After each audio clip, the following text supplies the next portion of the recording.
চ্যালেঞ্জের। তো আজকে আমি কিছু যে টপিকটার উপরে বিশেষ করে গুরুত্ব দেবো সেটা হচ্ছে অ্যারিথমেটিক। আমি অ্যারিথমেটিকের এটা আমার ফার্স্ট ভিডিও, মানে অঙ্কের আমার এটা ফার্স্ট ভিডিও। তো আমি অঙ্ক কিছু খুঁজে খুঁজে নিয়ে আসবো বা বাছাই করা কিছু কিছু অঙ্ক দেখাবো এবং সেগুলো সলভ আমি করে দেবো। এবং আমি চাইছি যে আপনাদের যদি কোনো প্রবলেম হয় কোনো অঙ্কে, কোনো বই সলভ করতে গিয়ে, কোনো প্রিভিয়াস ইয়ারের কোশ্চেন সলভ করতে গিয়ে যদি অঙ্কের কোনো প্রবলেম হয়, তাহলে আপনারা আমার এই ভিডিওর নিচের কমেন্ট বক্সে কমেন্ট করতে পারেন এবং অঙ্কটা আমাকে ওখানে লিখে দিতে পারেন। তাহলে আমি ওই অঙ্কটা পরের ভিডিওতে রাখার অবশ্যই চেষ্টা করব এবং সেটার সমাধান করারও চেষ্টা করব। তো কথা না বাড়িয়ে আজকে কি অ্যারিথমেটিক আমি এনেছি সেটা দেখে নেওয়া যাক। আমি গত বছরের প্রিভিয়াস ইয়ারের প্রশ্ন বা গত বছরের প্রশ্ন, তাছাড়াও অনেক প্রশ্ন ঘেটে দেখেছি যে পিতা পুত্রের একটা অঙ্ক মাঝে মাঝে আসে। তো আমি সেই জন্য পিতা ও পুত্রের একটা অঙ্ক নিয়ে এসেছি, যেটা আমি করে দেখাচ্ছি। এখন পিতার বয়স পুত্রের বয়সের 5 গুণ। 8 বছর পর পিতার বয়স পুত্রের বয়সের 3 গুণ হবে। পিতার এখনকার বয়স কত? বলা আছে এখন পিতার বয়স পুত্রের বয়সের 5 গুণ। তো আমরা এখানে x ধরে অঙ্কটাকে সলভ করব আর পুত্রের বয়সটা x ধরে নেব। তাহলে সুতরাং এখন নাও পুত্র, আমি সংখ্যাতে লিখছি, পুত্রের বয়স কত ইকুয়াল টু x বছর।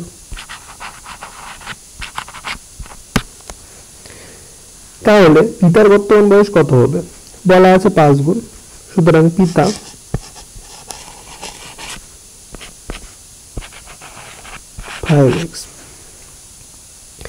এখন যদি আমরা সত্যানুসারে করি, মানে এই অঙ্কের যে সত্যটা আছে, 8 বছর পর পিতার বয়স পুত্রের বয়সের 3 গুণ হবে। তো 8 বছর পর পিতার বয়স কত হবে? নিশ্চয়ই এখন যদি 5x হয়, 8 বছর হবে পর হবে 5x + 8। তখন কি বলা আছে? তখন বলা আছে সেটা হবে পুত্রের বয়সের 3 গুণ।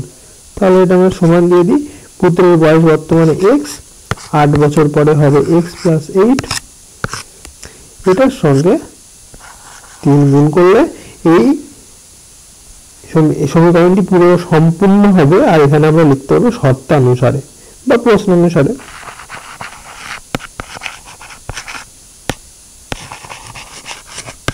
যে কোনো একটা লেখা যায়। যাই হোক, এবার আমরা এটা সলভ করার চেষ্টা করছি।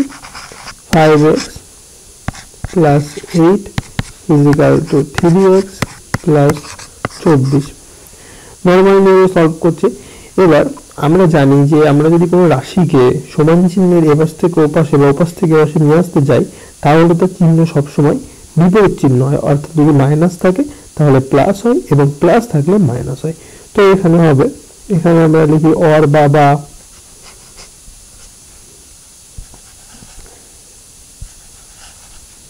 5x - 3x = 24 - 8। তো পরের লাইনে 2x = 16। নেক্সট x = 16/2, যদি কাটাকাটি করি 8। তো যদি এই 8 হয়, তাহলে যদি x এর মান এখন 8 বেরিয়ে গেছে, তার মানে পুত্রের বর্তমান বয়স কিন্তু 8 বছর হয়ে গেছে। তাহলে পিতার বর্তমান বয়স কত? 5 × 8 = 40 বছর। তো এখন আমরা যদি অপশনগুলো ফলো করি, 3 নম্বর অপশন যেটা আছে সেটা কিন্তু 40 বছর আছে। তো এটাই অ্যান্সার হবে। আশা করি অঙ্কটা আপনারা বুঝতে পেরেছেন। তো নেক্সট অঙ্ক, একটি বাস ও অটোর গতিবেগের অনুপাত 9:5। অটোটি 5 ঘন্টায় 75 কিলোমিটার গেলে বাসটি 4 ঘন্টায় কত কিলোমিটার পথ যাবে? তো যেহেতু এটা অনুপাত দিয়ে দিয়েছে, সেহেতু আমরা এটাকে x ধরে করব, তাহলে একটু ভালো হবে। তো এটা যদি x ধরে করা যায়, তাহলে হয় আমি মনে করি ধরে নিই বাস ও অটোর গতিবেগের অনুপাত যেহেতু দেওয়া আছে, ধরে নিই বাসের গতিবেগ 9x এবং অটোর গতিবেগ 5x। এবার বলা বাহুল্য যে গতিবেগ কখনো x বা এরকম কোনো একটা সিঙ্গেল রাশি হয় না, ডবল রাশি আনতে হয়। কারণ কেমন, যে এত কিলোমিটার পার আওয়ার বা 6 কিলোমিটার পার আওয়ার, মানে km পার আওয়ারে গতিবেগটাকে নিয়ে আসতে হয়। তো আমি প্রথমে ধরে নিই যে 9x কিলোমিটার পার আওয়ার বা 5x কিলোমিটার পার আওয়ার। তো আমি সংক্ষেপে লিখছি, অটোটি 5 ঘন্টায় যায় 75 কিলোমিটার। তাহলে একটি বাস আমি এবার লিখে নিচ্ছি একটু, bus is equal to 9x আর auto is equal to 5x। তো এখন যেহেতু আমরা ঘন্টায় গতিবেগ বার করছি, তেমনি অটোটা বলা আছে 5 ঘন্টায় 75 কিলোমিটার যায়। তাহলে 1 ঘন্টায় কত যাবে, জাস্ট আমরা 75কে ভাগ করে দেবো। কত দিয়ে ভাগ করবো, 5 দিয়ে ভাগ করবো। 5 15 হচ্ছে 75। তো এখানে 15 বেরোলো। তো এখানে যে 15 বেরোলো এটা হচ্ছে অটোর গতিবেগ। তো অটোর গতিবেগ যদি 15 কিলোমিটার পার আওয়ার হয়, 15 কিলোমিটার পার আওয়ার হয়, এখানে আমরা ধরেছি auto is equal to 5x। তো এখন আমরা 5x সমান 15 করে দিতে পারি। তাহলে x এর মান বেরোবে 15/5। যদি কাটাকাটি করি তাহলে 3। তো x এর মান যদি বেরিয়ে যায় 3, তাহলে এবার আমরা সহজেই বাসের গতিবেগটা বার করতে পারবো। তাহলে বাসের গতিবেগ কত হবে, 9 × 3, তাহলে 27 কিলোমিটার। এবার 27 কিলোমিটার কি, এটা 27 কিলোমিটার পার আওয়ার। তার মানে কি 1 ঘন্টায় যায় 27 কিলোমিটার। তো 1 ঘন্টা যদি 27 কিলোমিটার যায়, তাহলে 4 ঘন্টায় কত যাবে, হ্যাঁ 4 ঘন্টায় কত যাবে, তাহলে এখানে হচ্ছে 4 দিয়ে গুণ করে দিই, তাহলে অঙ্কটা মিলে যাবে। দেখুন 4 × 7 = 28, 8, 4 × 2 = 8, হাতে থাকলো 2, তাহলে 8 আর 2 10, 108। এবার দেখে নিন কোনো উত্তর আছে কিনা 108। Option A, option B, option C, হ্যাঁ অপশন সিতে 108 কিন্তু আছে। তো এই হবে উত্তর। তো নেক্সট, ABC কোনো ব্যবসার জন্য 10,000, 15,000 টাকা এবং 20,000 টাকা যথাক্রমে 8 মাস, 6 মাস, 5 মাসের জন্য খাটায়। ঠিক করা হয় লাভের যে 30,000 অর্থাৎ 30,000 টাকার ভিতরে 10% এ শুধুমাত্র ব্যবসার দেখাশোনার জন্য পাবে, বাকি অংশ মূলধনের অনুপাতে ভাগ করা হবে। সেক্ষেত্রে এর মোট কত টাকা পাবে। এখানে সিবি আমাদের বার করতে হবে না, শুধু এ বার করতে হবে। তো মূলধনের অনুপাতটা কি একটু বলে দিই, যে মূলধনগুলো তারা ইনভেস্ট করেছে তার রেশিও বা তার ইস্টু হলো অনুপাত। তো আমি প্রথমে মূলধনের অনুপাত বার করব। কিভাবে বার করব,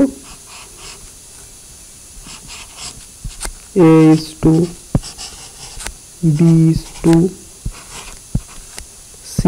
ইজ ইকুয়াল টু কত লেখা যায়, এখানে লেখা যায় যেহেতু এ 10,000 টাকা ইনভেস্ট করেছিল, 10,000 কত মাসের জন্য করেছিল, 8 মাস। বি 15,000 টাকা ইনভেস্ট করেছিল, কত মাসের জন্য করেছিল, 6 মাস। সি ইনভেস্ট করেছিল 20,000 টাকা,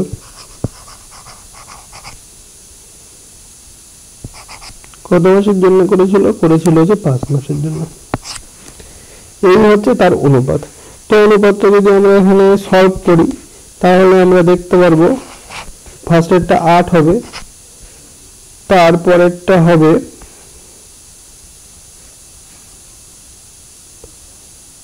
তারপরেরটা 9 হবে, তারপরেরটা 11 হবে। তো এই অনুপাতটা আপনি খাতায় ভেঙে করে দেখে নিতে পারেন। এটাই হবে মোটামুটি কি এটাই হবে। যাই হোক, এবার আমরা বের করব যে এ কত টাকা পেয়েছে। তো প্রথমেই বলা আছে এ হচ্ছে 30,000 টাকা 10% শুধুমাত্র ব্যবসা দেখাশোনা করেছে, সেই জন্যই পেয়ে যাবে। তো সেটা আমরা বার করে নিই। 30,000 টাকা, 30,000 ইন্টু 10%, তাহলে 10/100, তাহলে এটা হয়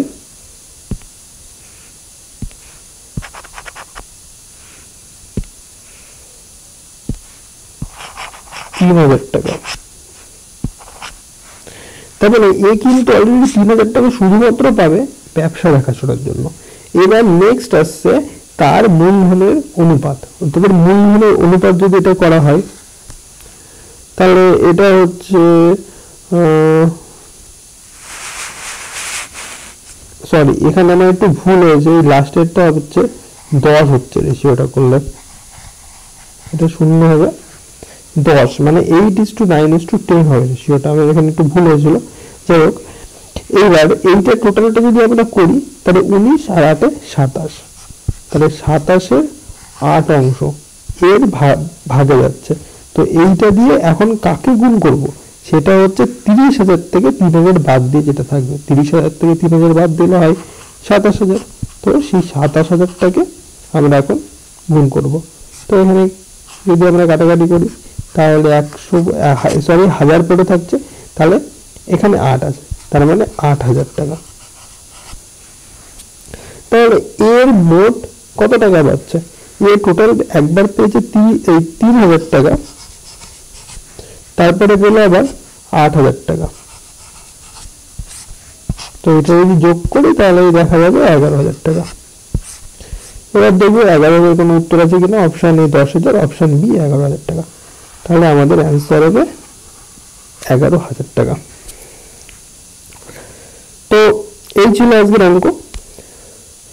তো যদি ভালো লাগে অঙ্কগুলো বা বুঝতে পারেন, বা আমি আবারও বলছি, যদি কেউ কোনো অঙ্ক বুঝতে না পারেন তাহলে কমেন্ট বক্সে কমেন্ট করে দেবেন, আমি দ্বিতীয়বার বোঝাবো। অথবা কোনো অঙ্ক যদি আপনারা সমাধান করতে গিয়ে না পারেন তাহলে অঙ্কটা কমেন্টে দিয়ে দেবেন, আমি পরের ভিডিওতে ওই অঙ্কটা রাখার চেষ্টা করব। তো অবশ্যই চ্যানেলটিকে সাবস্ক্রাইব করবেন, আর অবশ্যই লাইক দেবেন, কমেন্ট দেবেন এবং বন্ধুদের ভিতরে শেয়ার করবেন। আর অবশ্যই ভুলে যাবেন না সাবস্ক্রাইব করতে। তো ধন্যবাদ, ভালো থাকবেন, আপনাদের আগামী পরীক্ষাগুলো খুব ভালো হোক এই কামনা করে আজকের ভিডিওটি এখানে শেষ করছি।